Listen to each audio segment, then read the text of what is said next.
আজ আপনাদের যে গল্পটা বলতে এসেছি এটা আমার এক পিসেমশাইয়ের গল্প। পিসেমশাই তখন বাংলাদেশে থাকতো, দিনাজপুরে থাকতো, কিন্তু গল্পটা আমি পিসেমশাইয়ের মুখ থেকে শুনিনি, পিসেমশাইয়ের এক নাতির মুখ থেকে শুনেছিলাম। যে উনি যখন দিনাজপুরে থাকতেন, ওখানে ওনার কাঁসা পেতলের সব বিজনেস ছিল, উনি ওখানে বিজনেস করতেন। তো দেশ ভাগের পর হয়তো চলে এসেছিলো। আমরা যখন দেখেছি পিসেমশাইকে তখন কলকাতাতে। তো এই পিসেমশাইয়ের ওইখানে যে বিজনেস ছিল, এবং পিসেমশাই তখন অল্প বয়স, ওনার যাত্রা দেখার খুব নেশা ছিল। তো বাংলাদেশে তখন ওইখানে কোনো গ্রামে হয়তো যাত্রা হচ্ছে, পিসেমশাই কিন্তু ঠিক সেই রাত্রিরে সেখানে দেখতে যেত। এবং পাড়ার হয়তো আরও কেউ ছিল, সঙ্গী সাথী বন্ধুবান্ধব যেত, পিসেমশাই যেত। কিন্তু একবার কী হয়েছে, পিসেমশাই একাই গেছিল, কেউ সঙ্গী পায়নি, চলে গেছে নেশা। তো পিসেমশাই যাত্রা দেখতে গেছে, যাত্রা দেখে টেকে অনেক রাতে যাত্রা ভেঙেছে, উনি আসছেন গ্রামের রাস্তা।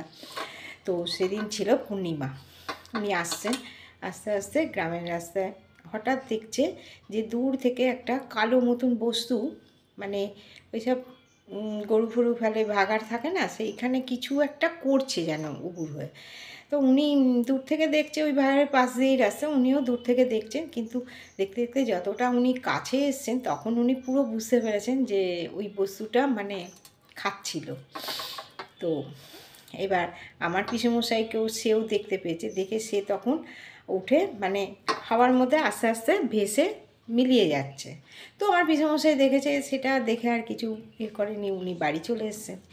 বাড়ি এসে যেমন প্রতিদিন যেরকম থাকে, কিন্তু এইবার তারপর দিনের রাত থেকে উনি আর ঘুমোতে পারতেন না। ঘুমোলেই ওই বিভীষিকার মতন ওই জিনিসটাকে দেখতে পেত, ওই কালো মতন একটা ছায়া, আর তার ওই চোখ, মানে ওনার সঙ্গে তো সরাসরি চোখাচোখি হয়েছিল, কারণ আস্তে আস্তে ওনাকেও ও দেখেছে এবং পিসেমশাই ওনাকে দেখেছে, দুজনকেই দেখেছে। এইবার উনি রাত্রিবেলা ঘুমোতে পারতেন না, ঘুমোলেই ওই জিনিসটা যেন আমার পিসেমশাইকে ভয় দেখাতো। এবার উনি তখন কি করলেন, এবার তো রাত জেগে এখানে ওখানে সেখানে ওই যাত্রা গান, মানে যা হোক করে রাতটা উনি মানে ঘুমোতেন না, ওই কাটিয়ে দিতেন এরম করে। তো একদিন মানে উনি কোথাও থেকে গান শুনে আসছিলেন। তো আসার পর তখন উনি শুনতে পাচ্ছেন যেন ওনাকে বলছে, মানে ওই যেখানে আমার পিসেমশাই থাকতেন বাংলাদেশের দিনাজপুরে, ওই যে জমিদার বাড়ির পাশে ওনাদের একটা কালী মন্দির ছিল, ওই বাড়িরই একজন, মানে জমিদারের বাড়িরই আর কি কালীবাড়ি। তা সেই কালীবাড়ি, সেই যে কালীকে তো প্রতিদিনই সব পুজো হতো।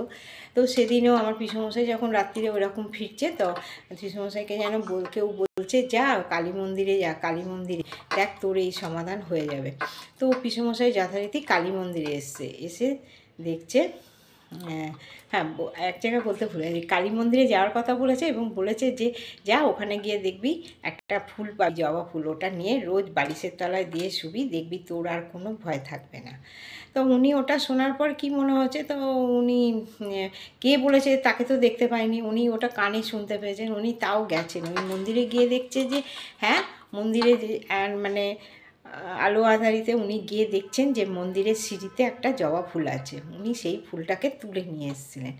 নিয়ে এসে রাত্রিরে কী করতেন, ওই বালিশের তলায় দিয়ে শুতেন। এই করতে করতে কিছুদিনের মধ্যে ওই জিনিসটা পিসেমশাইয়ের কেটে গেছিলো। এটা একটা পিসেমশাইয়ের অভিজ্ঞতা, মানে ভূত ভগবান দুটোই আছে।